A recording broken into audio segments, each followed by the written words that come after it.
si Sir Arik, binagyan pa ako ng laban ngayong ahon bago matapos itong taon.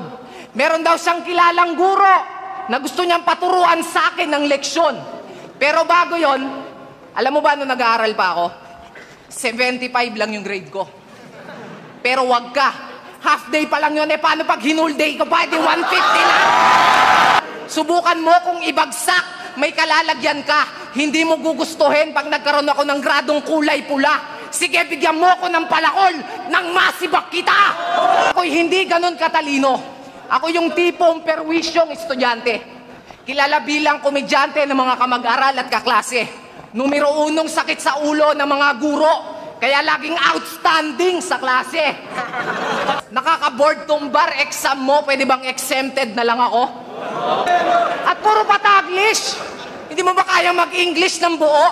Ano yan? Para pag nag-nosebleed, isang butas lang yung dudugo?